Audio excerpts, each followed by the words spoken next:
Para aqueles que estão participando, todos bem-vindos, bem-vindos.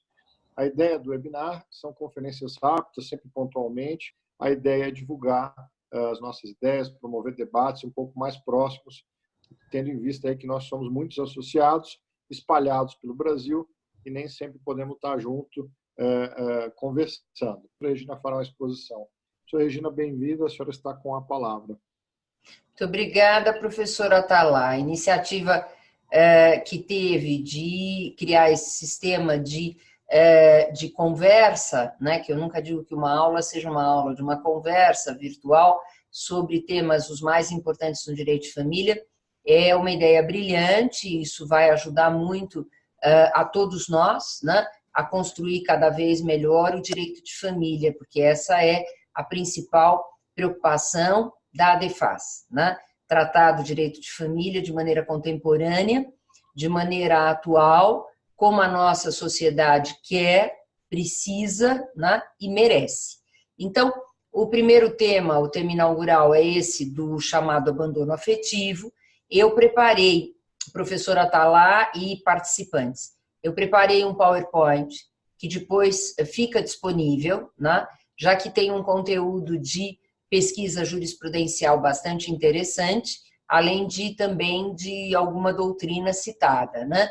Para que a gente tenha uma noção, a ideia é essa, de como está a nossa jurisprudência, que é o direito vivo, o direito dinâmico, nesse tema, né? Sem elucubrações, sem pensamentos que não coincidam com a evolução jurisprudencial. E essa é a meta, não é, professora Atala? Em todos os temas, nós vamos tratá-los com a devida lealdade, veracidade e realidade. E, obviamente, aí está a realidade jurisprudencial. Claro está que quando uma tendência jurisprudencial, porventura, não estiver de acordo com o que o expositor estiver colocando, ele pode criticar, né? Mas, de qualquer maneira, mesmo fazendo crítica, olhando o que pensa a nossa jurisprudência, porque eu acho que é o principal objetivo dessas nossas conversas é atualizar, né? Atualizar e ajudar a todos no seu exercício profissional. Então, vamos lá? Abandono afetivo, né? Uma expressão que se consolidou no direito brasileiro, mas que é uma expressão enganosa. Enganosa por quê? Porque toda a jurisprudência, como nós vamos ver a respeito deste tema, não considera que a falta de afeto, o desafeto, seja, por si só, causa de pedir numa ação de reparação de danos. Nem poderia, né? A jurisprudência está certíssima em possibilitar a reparação de danos, por exemplo, por ausência paterna ou materna, ou seja, por descumprimento do dever oriundo do poder familiar, no caso, o chamado, jurisprudencialmente, dever de cuidado. Então, nós não podemos pensar que a falta de amor ou a falta de afeto gere a possibilidade de aplicação dos princípios da responsabilidade civil. Responsabilidade civil que se aplica em todas as relações, das maiores, mais amplas, a essas mais voltadas ao núcleo, que é o núcleo da família.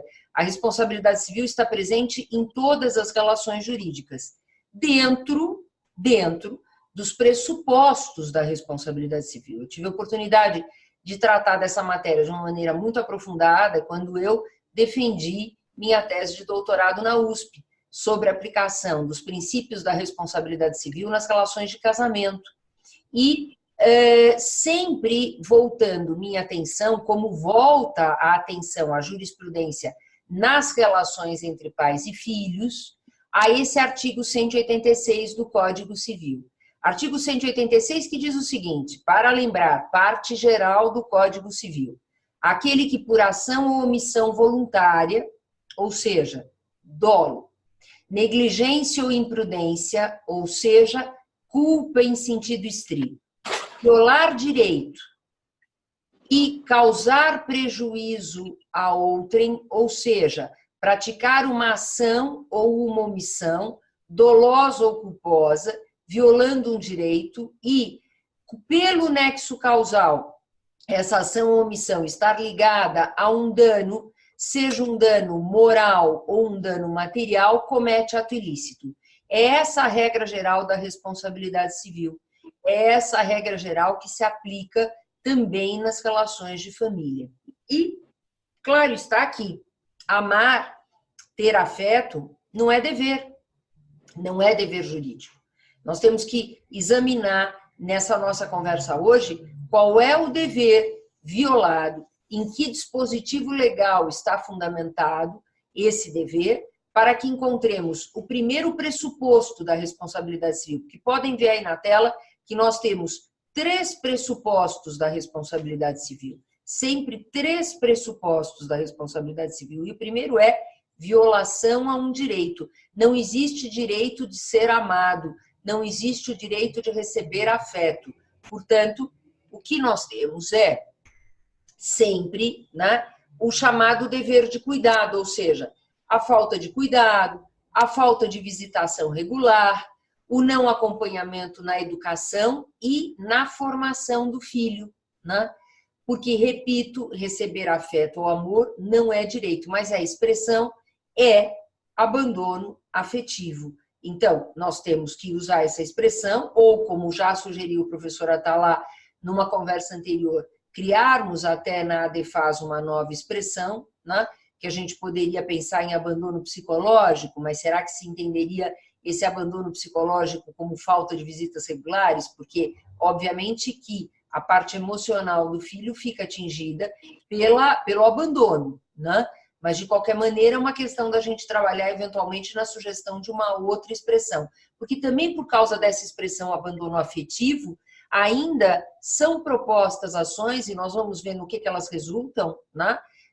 Ainda recentemente, com a ideia de fundamento na falta de afeto. E isso, efetivamente, gera muitas injustiças, né? Porque acaba se perdendo nisto, né?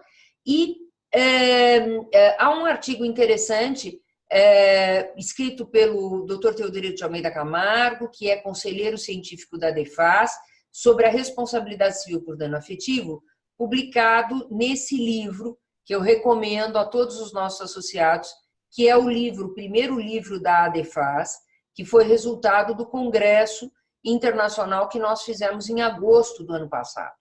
Então, por ocasião do congresso, já lançamos o livro Família e Pessoa, uma questão de princípios.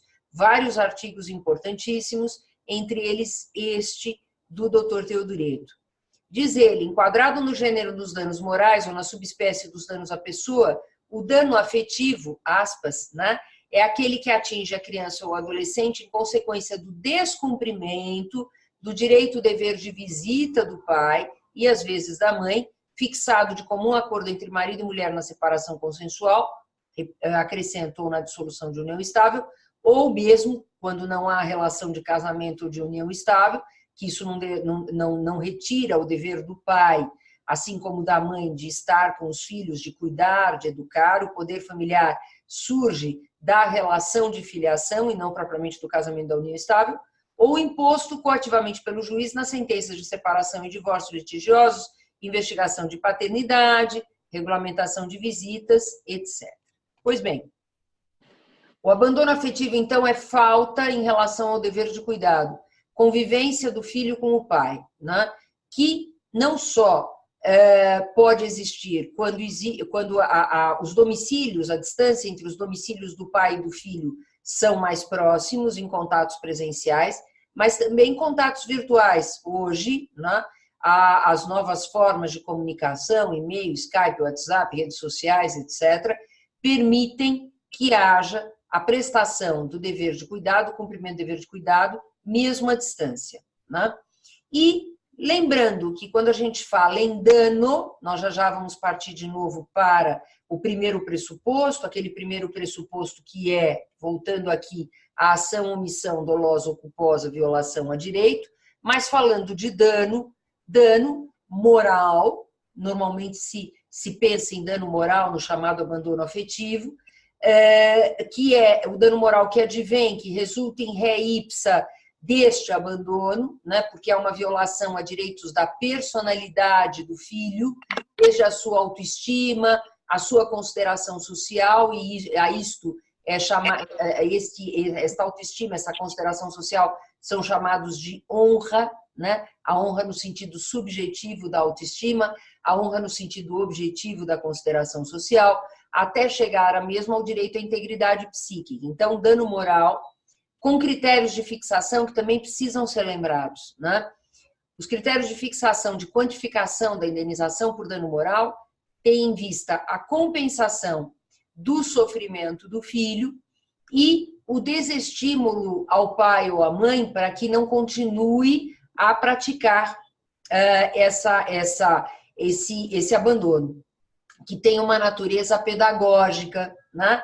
Então, natureza compensatória e natureza pedagógica. E aí, vários fatores informando a quantificação. Condição econômica da vítima, condição econômica do agente ou infrator, né, do dever, a repercussão da ofensa, né, a natureza dolosa ou culposa na prática ofensiva. São vários fatores que vão sendo colocados para que se forme a quantificação indenizatória do dano moral, sempre no sentido de compensação ao lesado e de desestímulo ao lesante. E o dano material, porque também de um abandono afetivo pode ocorrer o dano material, por exemplo, terapias, tratamentos psicológicos que o filho tenha que realizar em razão do abandono, né? Então, isso também é possível existir em termos de dano. A quantificação do dano material é sempre uma quantificação muito mais fácil do que do dano moral, claro fique, né? Bom, e aí nós entramos na natureza daquele direito ou dever violado, né? Seria um direito do pai estar com o filho ou seria um dever do pai estar com o filho? Ou seja, é um direito recíproco, o direito do pai e do filho, ou é um dever do pai e um direito do filho? Né? Depois de muita evolução nessa matéria, o entendimento hoje é de que é dever dos pais ter os filhos em sua companhia, né? Que corresponde ao direito de retirada dos filhos, inclusive da residência do guardião. Mas visitação é dever, visitação não é direito, não é faculdade, é dever. E é exatamente por ser dever que, uma vez descumprido, pode gerar indenização. Eu me lembro aqui no curso de Direito Civil, que é a obra com que eu fui honrada em termos de atualização e me tornei coautora, do professor Washington de Barros Monteiro, quando eu comecei a escrever a respeito, lá em 1999, começando a atualizar numa das edições anteriores, ainda havia muita dúvida a respeito dessa natureza. Hoje, na última edição, que é de 2016, a 43ª, está muito claro que efetivamente é dever de visitação. E por isso que é um dos pressupostos da responsabilidade civil, o descumprimento desse dever, que está dentro do dever de cuidado. Pois bem, aqui eu trago, então, o fundamento legal. Código Civil, artigo 1634, inciso 1º, compete a ambos os pais, qualquer que seja a sua situação conjugal, o pleno exercício do poder familiar, que consiste em, quanto aos filhos, dirigir-lhes a criação e a educação. Antes das modificações do Código, havia expressamente o dever de ter o filho em sua companhia, mas como a matéria de guarda mudou, se inclinando para a guarda compartilhada, nós tivemos uma modificação ali no Código Civil, não sei se bem-vinda ou não, francamente, eu acho que poderiam ter conservado o dever de ter o filho em sua companhia, mas nessa direção da criação e da educação está exatamente contido o dever de cuidado. Então, o pai que não visita o filho por um longo período, sem justificativa para tanto, faz com que o filho, desde que provado o dano material e o dano moral surgindo, né, do fato em si, pode, obviamente, surgirem aí os requisitos da responsabilidade civil e o filho ter um direito à reparação desses danos morais e materiais, né? Então, a questão se liga ao poder familiar, né? e não a falta de afeto, a falta de amor. Repetindo, amar não é dever, amar não é direito. E no ECA, no Estatuto da Criança e do Adolescente, também o dever dos pais de assegurar o desenvolvimento físico, mental, moral, espiritual e social do menor em condições de dignidade. Portanto, obviamente, aí também um outro fundamento da reparação de danos por abandono afetivo. Bem, então, estamos diante de um ato ilícito com fundamento na parte geral do Código Civil, que se aplica a todos os livros do Código Civil, inclusive ao livro do Direito de Família, né? Descumprimento do dever de visitação, nexo causal, danos morais, que casuisticamente são chamados de sofrimento, angústia, ansiedade do filho que espera a visitação, mas que a tendência é que esses danos morais dispensem prova, porque eles surgem in re ipsa, eles surgem do fato em si, do grave fato do abandono, e uma observação, não se encontra a aplicação do artigo 213 do Estatuto da Criança e do Adolescente, que dá uma tutela específica de aplicação de multa. Por quê? Porque há um entendimento, um correto entendimento, que não há como forçar o pai ou a mãe, que abandonou, a estar com o filho. É tipicamente reparatória, ou seja, compensatória ao filho, pedagógica para o pai e, ao mesmo tempo, ressarcitória no dano material, a indenização, né? A ideia, e nós vamos ver um acórdão aqui, por isso que eu chamo a atenção para esse ponto, não é obrigar o pai a estar com o filho. Nós falamos da natureza pedagógica, sim, tem, mas a ideia é muito mais de compensação ao sofrimento do filho e de, portanto, reparação a ele a respeito desse abandono. Eu aqui faço questão de trazer o primeiro acórdão que foi no Superior Tribunal de Justiça, não foi o primeiro acórdão de instância estadual, mas desse acórdão resultou um recurso que foi ao Superior Tribunal de Justiça, um recurso especial, e nós vamos ver em que situação o advogado que advogou neste caso colocou este menor. Este menor efetivamente tinha sofrido danos de abandono total pelo pai, e foi promovida a ação com base na violação do dever de amar e do direito de ser amado, do dever de dar e do direito de receber afeto. Esse foi o fundamento da ação. No Tribunal de Alçada de Minas Gerais, houve a condenação do pai a indenizar o filho em 2004. Imaginem como havia a reunião dos elementos da quantificação, porque se pegar nos 2004, 44 mil reais, podem imaginar hoje o significado dessa indenização. E a prova produzida, perícia feita, testemunhas, até a própria confissão do pai, porque não tinha como dizer que não tinha abandonado, em grau estadual, conseguiu efetivamente uma indenização que serviria a compensar o filho pelo abandono. No entanto, quando foi interposto o recurso especial, em 2005, relatoria do ministro Fernando Gonçalves, a indenização por dano moral pressupõe a prática de ato ilícito, não rendendo ensejo a aplicabilidade da norma do antigo 159, hoje 186, embora em 2005 foi citado o artigo do Código de 16, o abandono afetivo, incapaz de reparação pecuniária, ou seja, no STJ foi considerado que, né, não se pode questionar em juízo a falta de amor, o desamor não gera indenização. Amar ou ter afeto não é dever ou direito, ou foi dado provimento ao recurso interposto pelo pai para revogar a decisão do Tribunal de Justiça Mineiro e julgar improcedente o pedido reparatório. Pois bem, se o fundamento da ação tivesse sido especificamente a violação ao direito do filho de conviver e ser educado pelo pai, eu tenho praticamente certeza que a decisão seria outra, ou seja, teria sido configurado o ato ilícito com fundamento no 1634 do Código Civil e, claro, na regra geral da responsabilidade civil a respeito da indenização.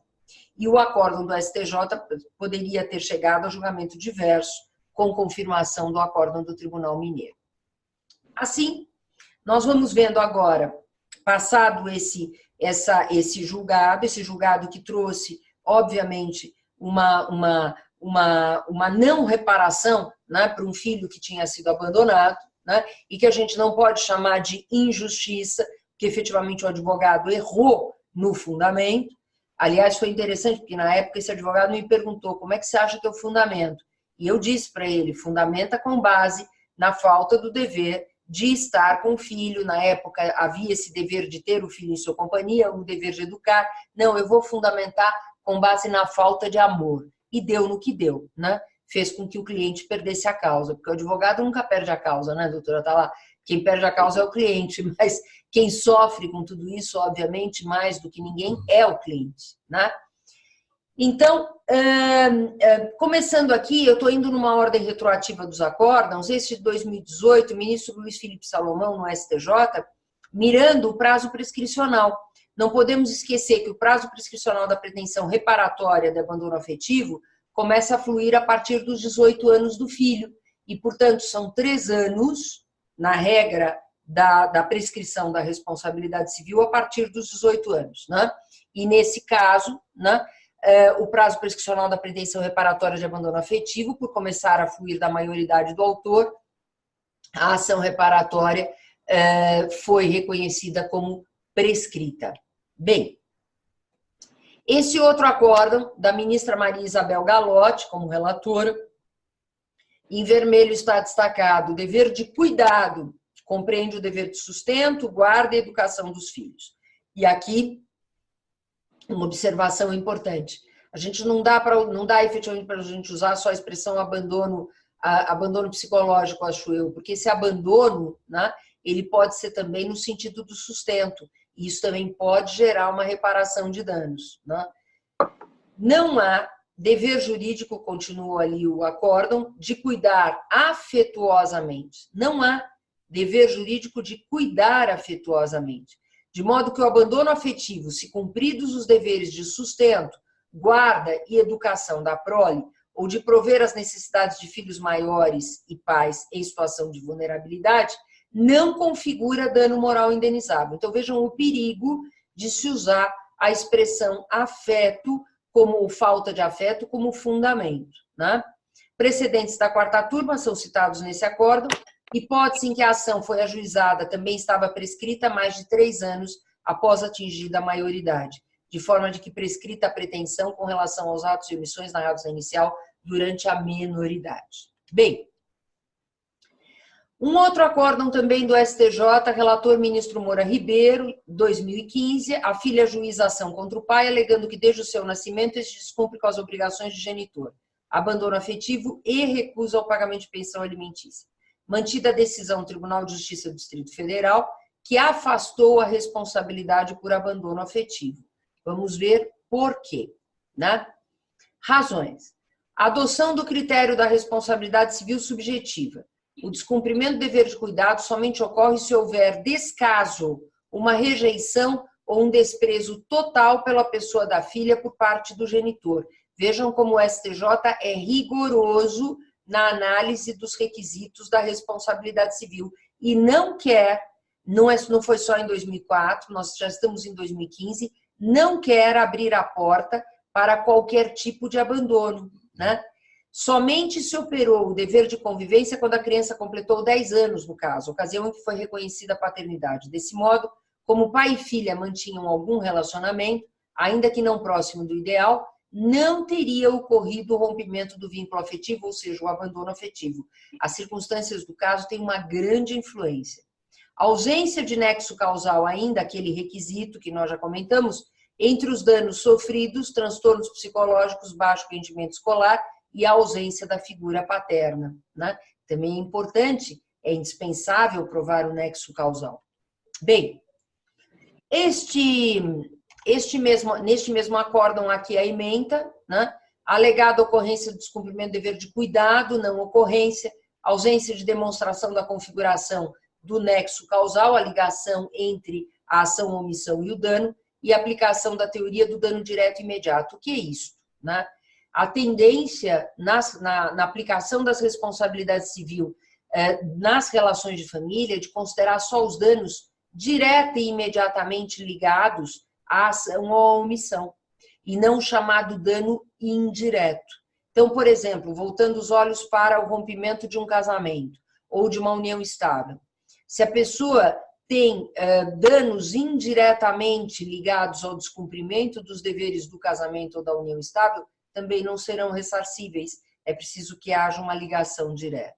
Bem, continuando esse mesmo acórdão, fala da complexidade das relações familiares, da configuração do dano moral, recomenda uma análise responsável e prudente pelo magistrado dos requisitos autorizadores da responsabilidade civil, e vejam o final da frase, de modo a evitar que o Poder Judiciário seja transformado numa indústria indenizatória.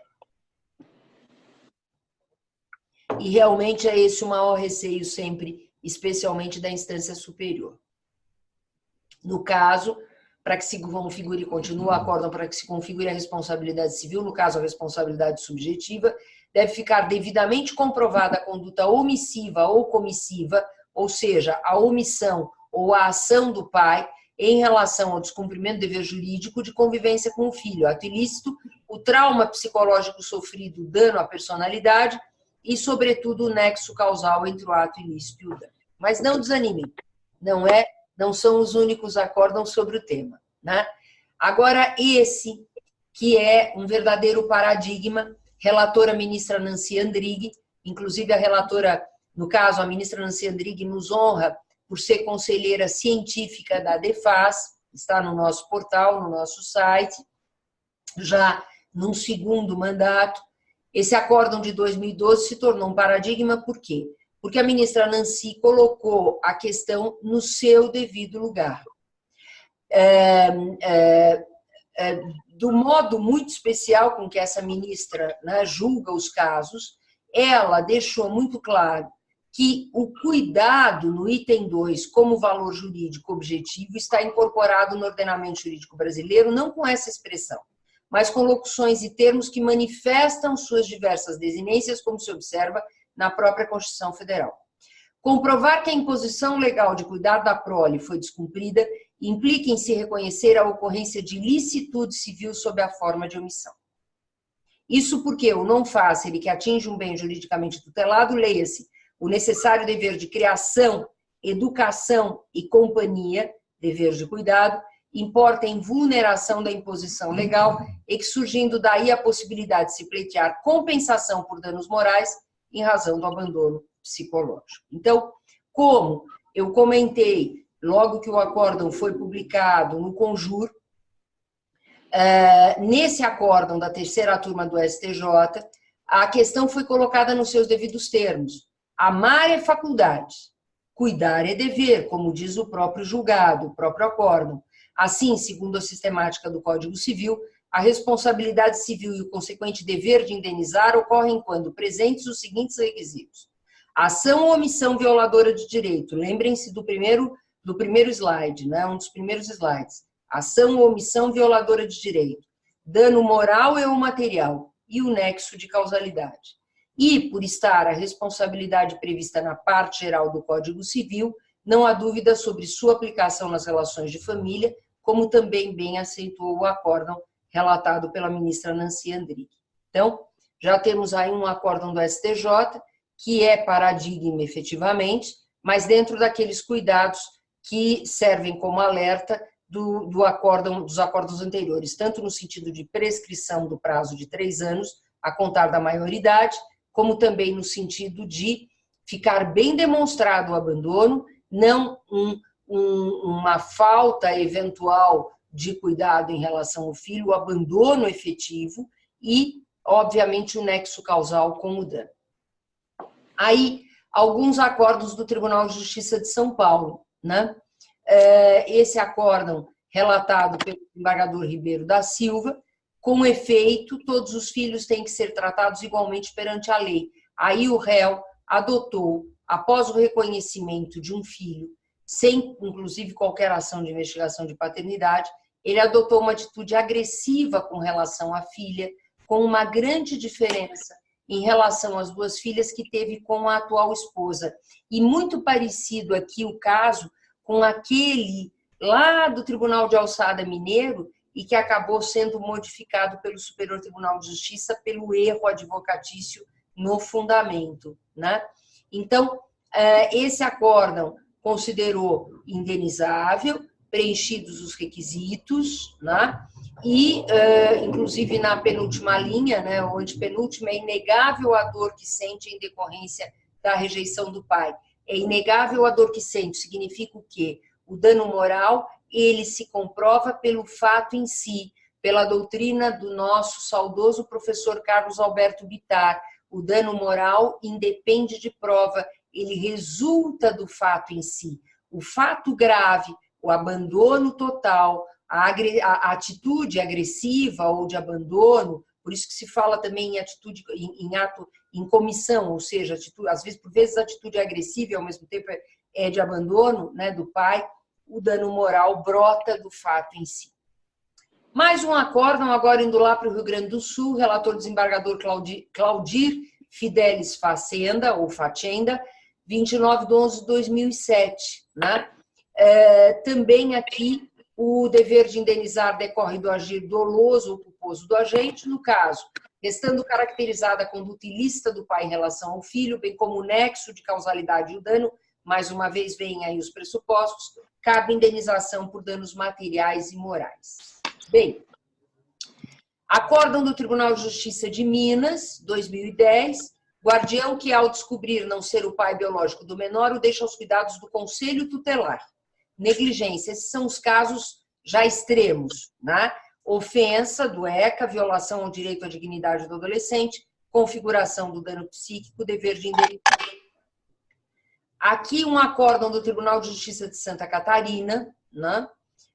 Em que se vê que não se deve pretender obrigar o pai a amar o filho sob pena de sofrer sanção. Então, aqui a gente volta um pouco para uma ideia, que é uma ideia que talvez não tenha ficado clara, né, para essa turma julgadora, né, de que a reparação seria um modo de obrigar o pai a amar o filho. Não.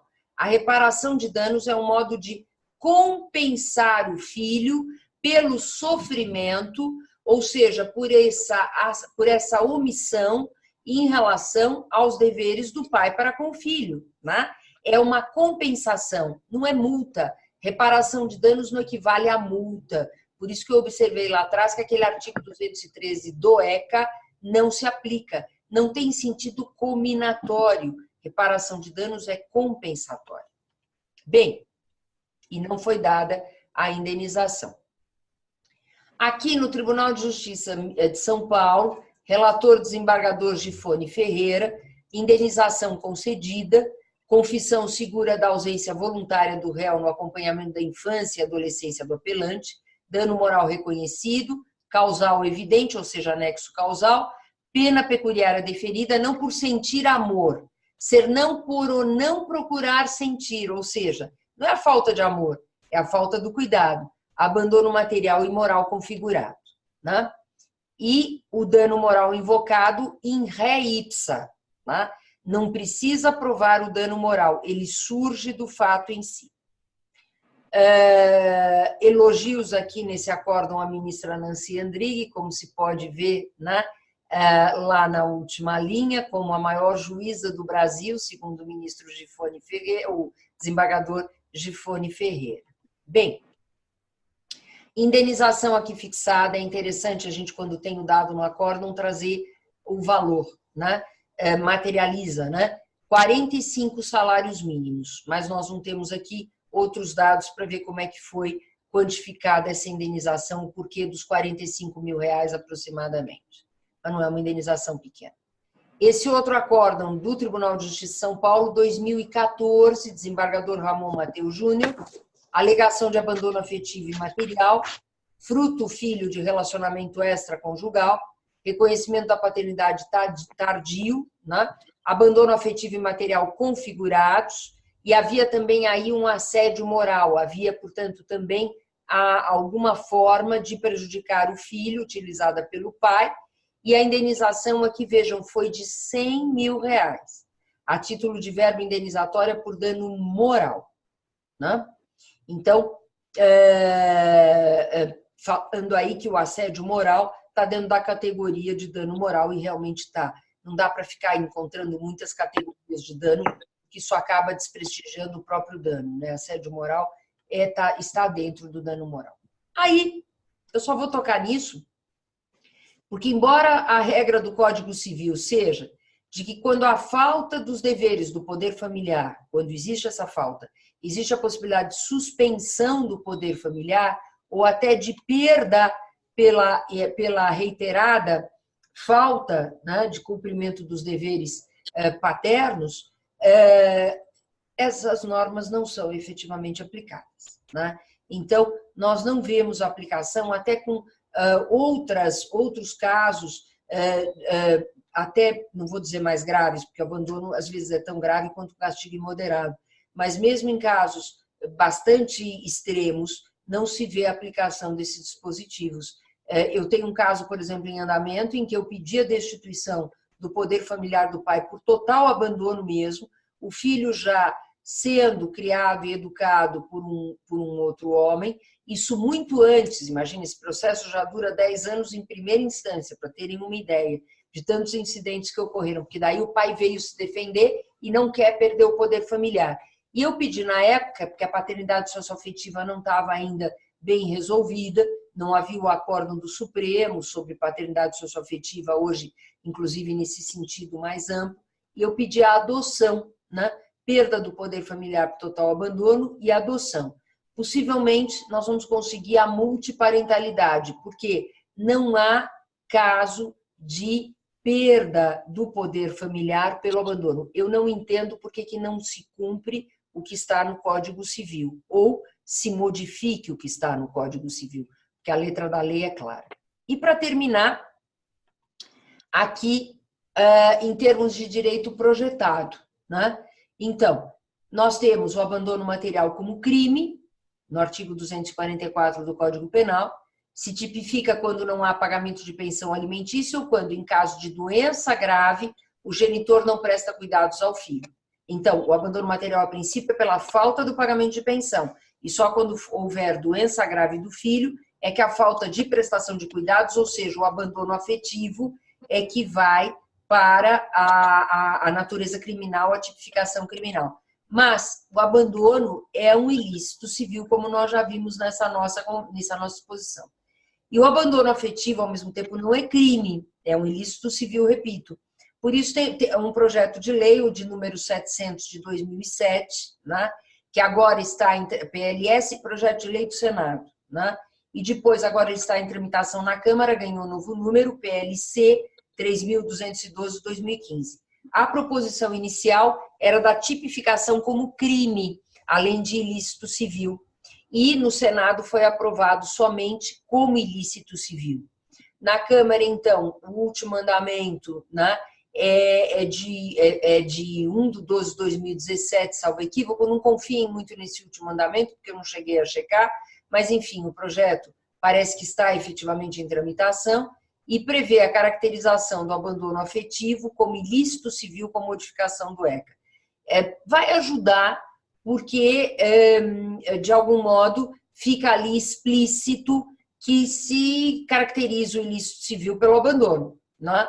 Mas, ao mesmo tempo, se esse projeto não tiver andamento ou não for aprovado, a regra geral da responsabilidade civil constante do artigo 186 do Código Civil é aquela que fundamenta a reparação de danos nesses casos.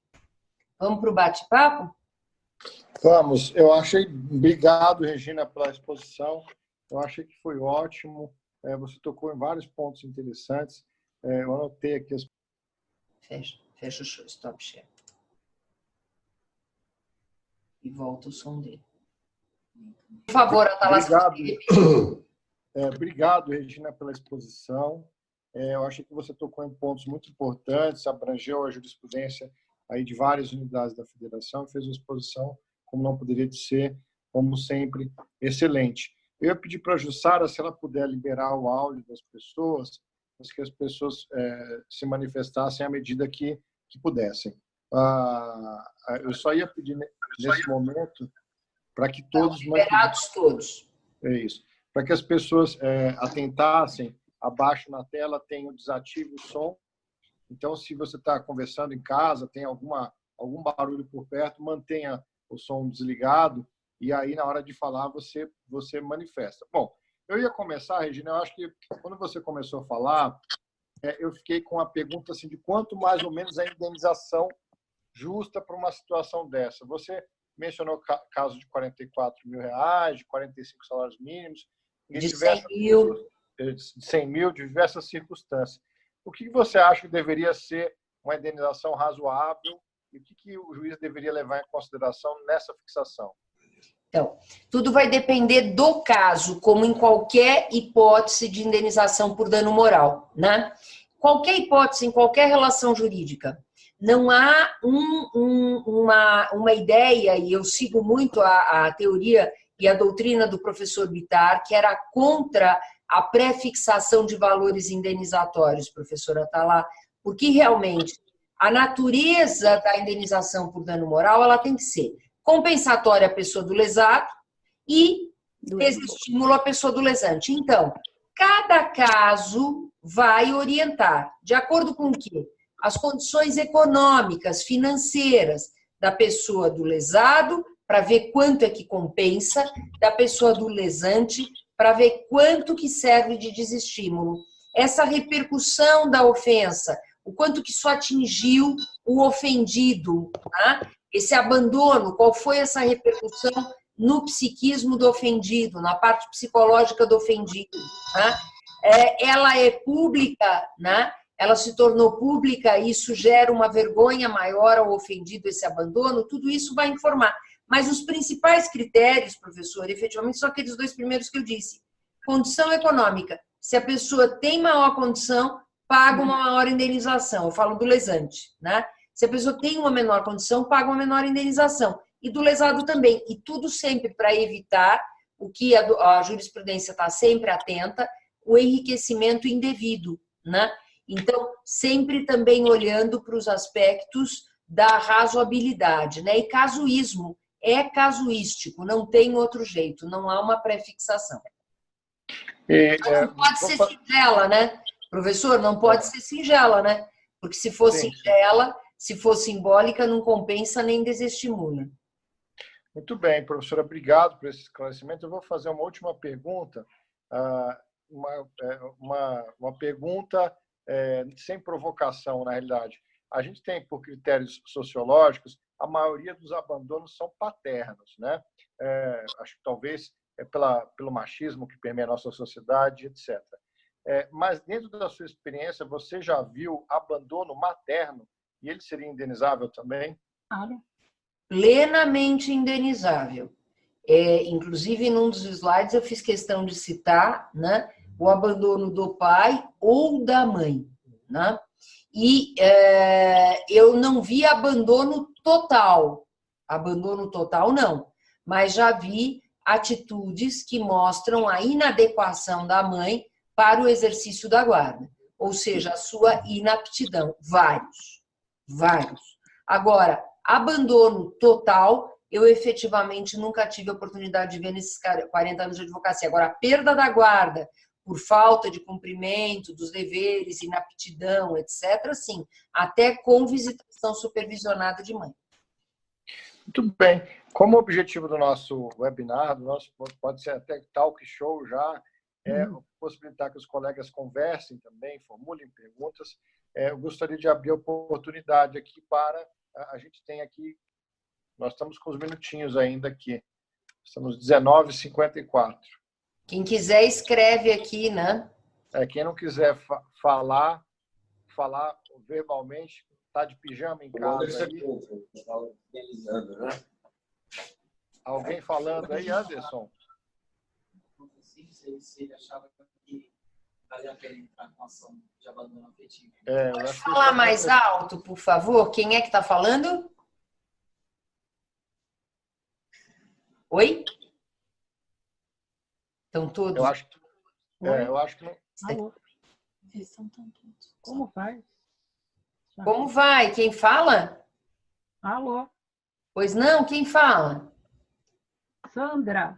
Sandra, tudo bem? Tudo bem? Olha, quero parabenizar muito vocês dois. Doutora Regina, sempre excelente. Eu fiz o curso de especialização em Direito de Família e Sucessões na ESA, foi maravilhoso. A Atalá também foi meu colega no mestrado, doutorado. Parabéns a vocês pela iniciativa. Uma coisa muito boa, uma ideia excelente que vocês tiveram. Com fundamento em tudo aquilo que vocês disseram, eu tenho uma sugestão para o nome: abandono do dever de cuidar. Fala aí, Atalá, você que gosta Eu gosto. da nomenclatura. Eu gosto. Eu acho que essa história do dever de afetividade... Obrigado, Sandra. Sandra, amiga querida, fez tese de doutorado, já defendeu sua tese.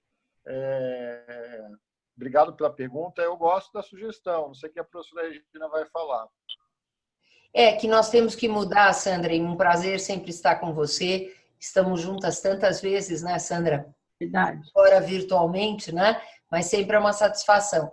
Precisamos pensar numa mudança e aí seria bom cada um fazer uma sugestão, né? Ainda mais esses que participaram, né? A gente poderia até eventualmente colocar algo para os que não participaram, não é, Atalá? Fazendo sugestões, né?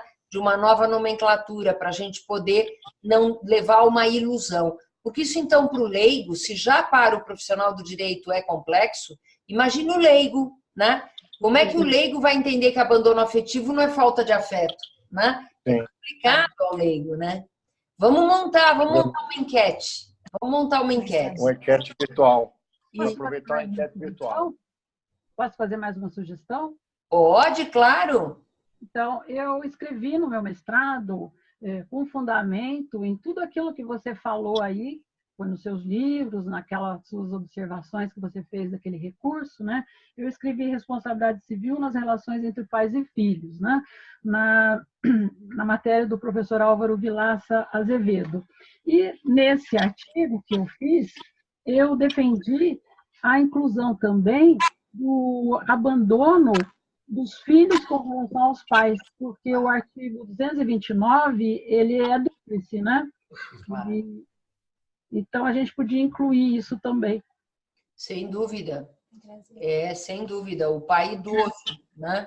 A mãe idosa. Ainda mais que agora, dia 15 de junho, a gente vai comemorar o Dia do Idoso, né? E de combate à violência contra o idoso. Sem dúvida. Verdade. E o número é impressionante, viu? Falando de idoso. Eu estive vendo estatísticas de 2017, eu dei uma entrevista ontem e fui analisar a estatística por isso. São 33 mil casos em 2017 de denúncias só pelo Disque 100, que é aquele canal de denúncias do Ministério dos Direitos Humanos. Afora as outras, né? Então, é importante sempre lembrar do idoso também, né? Quem quer falar? Graziele? Oi, sou eu. Olá, boa noite. Boa noite. Pronto, estão me ouvindo bem? Bem, muito bem. Pronto, eu tenho dois questionamentos, assim, né? Um assunto super interessante. O professor Atalá também, gostei muito dessa plataforma para a gente fazer esses cursos. Eu acho que correu bem a exposição, o tempo também foi bem razoável. E essa dinâmica agora de participação, quando tem menos pessoas participando, facilita também. Então, assim, a questão do abandono afetivo, eu tenho duas abordagens. A primeira, quando os pais eles optam por deixar o filho numa guarda de fato com os avós, muitas vezes assim, os pais se separam, mas acaba que quem assume são terceiros, né, próximo àquela relação familiar. E os pais, os genitores, eles se afastam. Será que mesmo assim isso caracterizaria um abandono do dever de cuidado? Ele transferindo para um determinado parentesco próximo dele? Isso poderia no futuro vir a acarretar? Graziele, o que a gente viu nesses acórdãos, né, especialmente no Superior Tribunal de Justiça, aquele relatado pelo desembargador Moura Ribeiro, é que precisa ser um abandono total, né? Então, os pais que deixam às vezes por inexperiência, por impossibilidade, por falta de maturidade, isso, criado pelos avós, não é um abandono total a princípio, né? Via de regra visita, está junto, mas não está propriamente na amplitude do dever de educar o filho. Então, dentro do que nós temos hoje em dia, para se caracterizar abandono, precisa ser abandono total. Total. nunca mais quis saber do filho, né? Falando no linguajar popular, né? Eu acho que é por aí. Você não acha, professora Atala? Eu acho bem interessante a pergunta. Eu acho que permite algum tipo de reflexão. Os estudos sociológicos do Brasil indicam que nas populações mais carentes, essa mistura um pouco de papéis acontece com alguma frequência, até por dificuldades econômicas. Então, essa mãe precisa trabalhar, não tem quem deixar o filho, e aí as famílias acabam se ajudando, né? Eu acho que eu estou perfeitamente de acordo com a jurisprudência nesse ponto e com a observação da professora Regina. Pronto, perfeito. E a outra colocação é quanto ao dano. Hoje me parece que existe uma situação muito problemática do abandono em relação aos casais que adotam, né, passam pelo processo de adoção, o casamento não dá certo, e aí geralmente quando o filho é adotado, um deles rompem, e aí até que ponto isso seria um agravante, aí vem na questão do quanto, né, da quantificação da indenização. Será que isso seria contabilizado como um plus ou não? Seria o mesmo critério de igualdade, porque filiação é a mesma, independente da biológica, né, ou da via do coração, vamos dizer assim. Talvez, Graziele, mais uma pergunta bastante interessante da nossa presidente em exercício da seção do Rio Grande do Norte, a doutora Graziele Fontes, né? Mais uma pergunta muito, muito boa, porque talvez sim, como um agravante, tendo em vista que essa criança já sofreu uma vez um rompimento em relação ao rompimento biológico, né? E vem agora depois a sofrer um outro rompimento pelo abandono do pai adotivo, né? Então é dose dupla, né? Ou seja, o sofrimento pode ser maior, né? E o que eu já vi de decisão, especialmente em Santa Catarina, tem uma decisão interessante num caso de adoção, mas por outros motivos, né, a indenização e até o desfazimento da adoção, embora a adoção seja a vida como irrevogável, né? Há casos, nós inclusive temos aqui no escritório também um caso em que nós acabamos fazendo um acordo, não insistimos em reparação, mas de revogabilidade da adoção. Não só de destituição do poder familiar, depois do filho adotado, porque a destituição do poder familiar não desliga totalmente, né? Continua direito a alimentos, continuam direitos sucessórios, a não ser que haja uma adoção. Mas na adoção existe um rigor muito grande, porque afinal de contas, como você disse, é um filho que é escolhido, que é o filho do coração, né? A pessoa, depois de criar essa expectativa de trazer esse filho para casa, abandoná-lo, o ato efetivamente é visto sempre como bastante grave. Pronto, estou satisfeita. Muito obrigada. Um abraço e um beijo grande para você. Igualmente, um beijo. Muito bem, muito bem. Mais alguém querendo perguntar, participar? Eu vi a doutora Verônica, a doutora Samanta aqui, mais integrantes da reunião. Acho que o pessoal já está mais tranquilo. A gente está com professora Regina, a gente está com 8 horas e 4 minutos. A gente começou um pouco mais tarde, estamos completando 1 hora agora de videoconferência. Eu vou fazer uma última pergunta. Se por acaso alguém quiser formular mais alguma pergunta, a gente estende um pouquinho mais. Eu tinha notado aqui, na sua apresentação, professora, a senhora mencionou a questão do nexo causal. O nexo causal sempre é um problema, né? E eu queria que a senhora aprofundasse um pouquinho mais. O que é a prova do nexo numa situação como essa? Porque as tristezas da vida são inúmeras, né? Mas o que caracteriza aí o nexo causal em relação a essa situação do abandono afetivo? Eu acho que é especialmente o estudo psicológico que vai avaliar essa ligação de causa e efeito, né? Como já dizia Sabatier, o Nexo, que é um dos grandes estudiosos de responsabilidade civil, eu adoro os franceses daquela década lá atrás, 50, 60, quando estudam a responsabilidade civil, eles são insuperáveis. E Sabatier dizia que o nexo causal não é algo que se toque, não é algo que se concretize, não é algo que se veja, é algo que se percebe por uma operação do intelecto, né? Que ele chamava de operação espiritual, mas no sentido do intelecto, né? Então, é só realmente por meio do laudo psicológico, que vai se entender que aquele sofrimento, aquela angústia, aquele dano emocional que o filho está sofrendo, né, que se retrata em fatos concretos como dificuldades escolares, dificuldades sociais, enfim, uma série de outros dados concretos, mas aquele sofrimento, ele resulta efetivamente, ele está ligado ao abandono, né? Então, não resulta de outros fatos, né? Mas resulta do abandono. É só realmente, professor, por meio do laudo psicológico, eu não vejo outra. Porque podem existir concausas, né? Podem existir outras causas. E é exatamente isso que o laudo psicológico vai analisar. Se aquele dano, aquele sofrimento, aquela humilhação, aquela angústia resultam efetivamente aí desse abandono. Muito bem, professora. Mais alguém quer fazer perguntas, observações? Boa noite. Eu sou Carla, falo de Brasília. Agradeço imensamente a oportunidade de participar. Estou começando a conhecer melhor o trabalho de vocês. Infelizmente, eu tenho um maior conhecimento do IBDFAN pela influência que ele exerce nos meios de mídia, enfim. Não conhecia vocês, fiquei muito, muito, muito feliz de saber que existe. Eu nunca me senti representada pelo IBDFAN e sempre achava que nadava contra a maré, essa era a sensação que eu tinha, porque muitas vezes eu via colocações absolutamente diferentes do que eu pensava e não tinha uma voz, digamos assim, né, que falasse. E conhecendo vocês, fiquei realmente assim, até emocionada por perceber que não estou sozinha, né, digamos assim.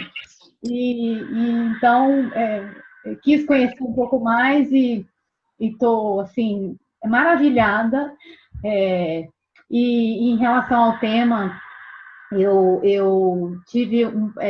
debrucei um pouco mais sobre o acórdão que teve aqui no TJDF bem recente sobre esse tema. Até eu tenho um blog e falei um pouco sobre isso.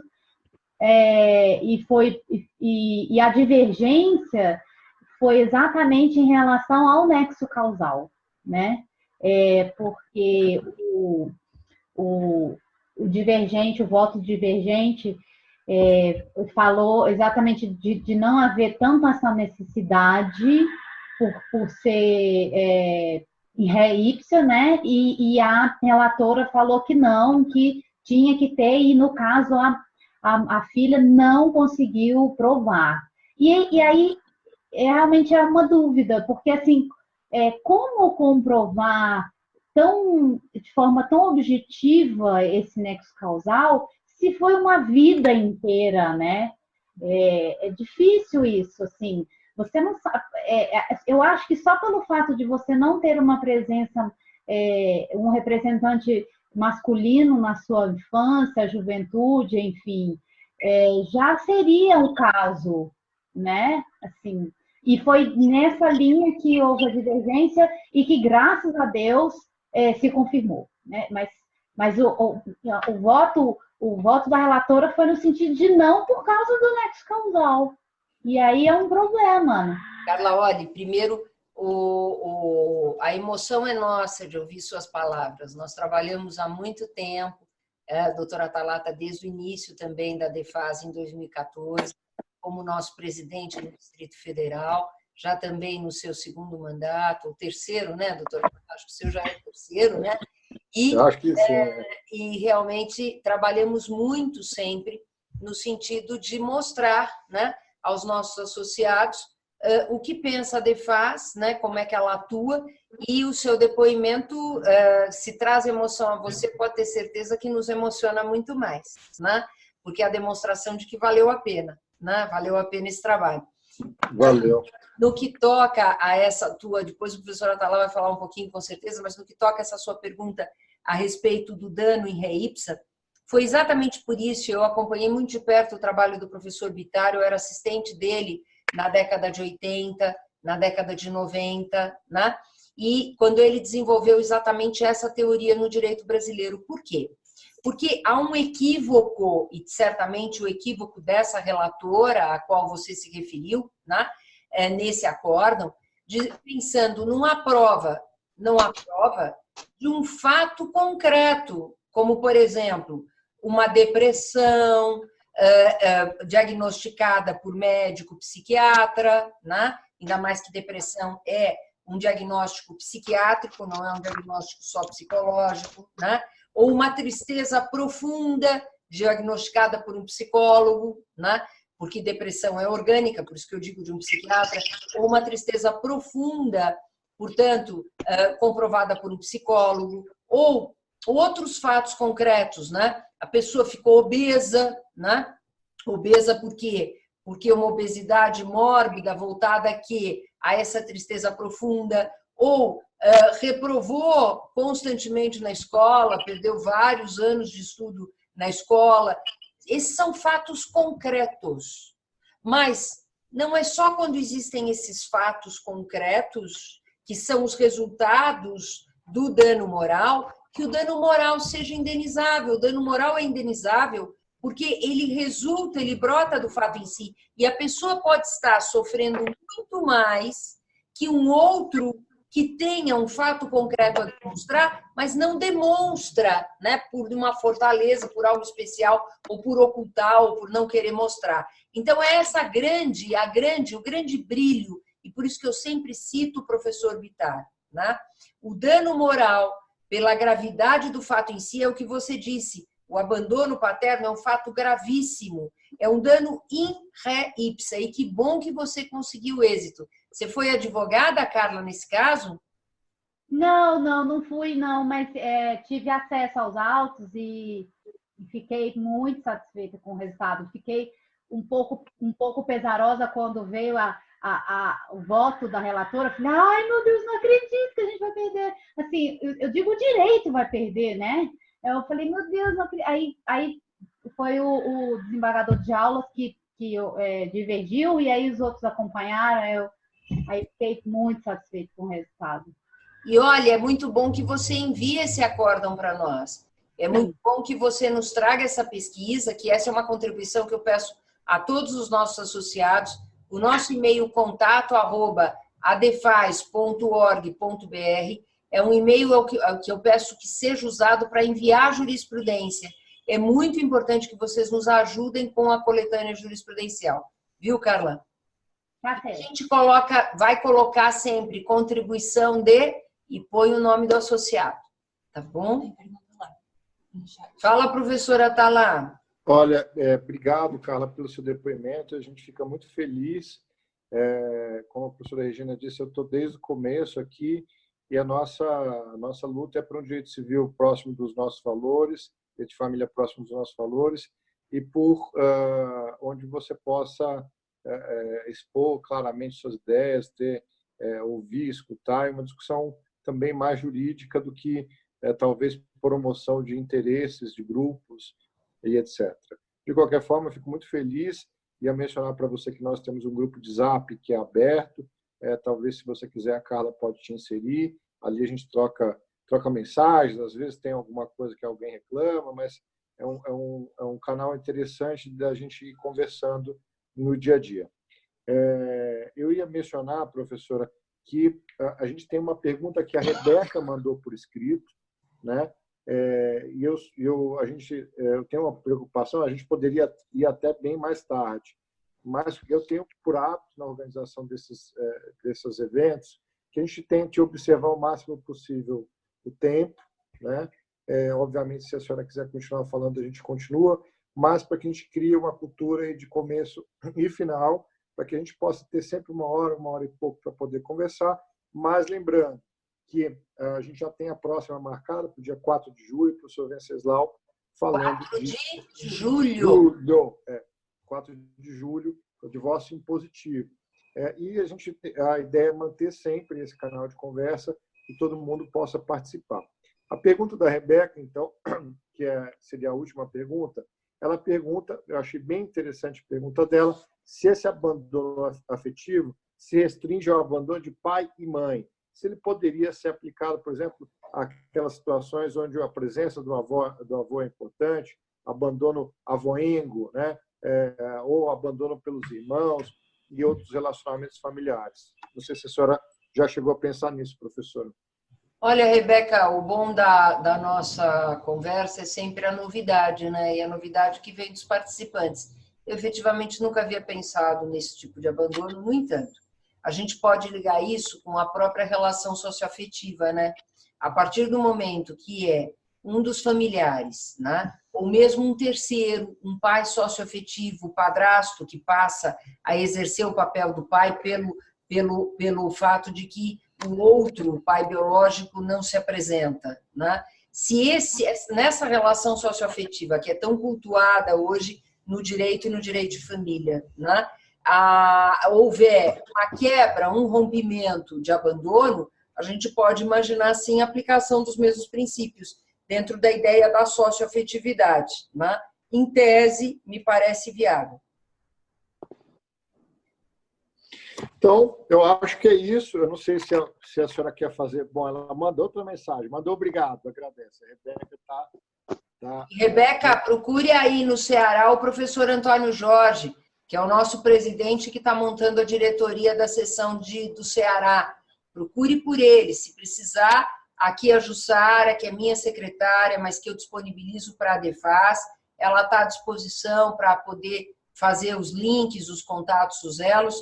Procure sim, é muito bom que haja essa união aí nas sessões estaduais. Como fez, por exemplo, já a Graziele no Rio Grande do Norte, que conseguiu montar uma bela diretoria, como o professor Atalá também está fazendo no Distrito Federal, né, com a vice do Paulo Roque, ampliando a sessão, tá? Muito bem. Então, eu já notei que alguns já saíram da sala, estamos com 9 agora.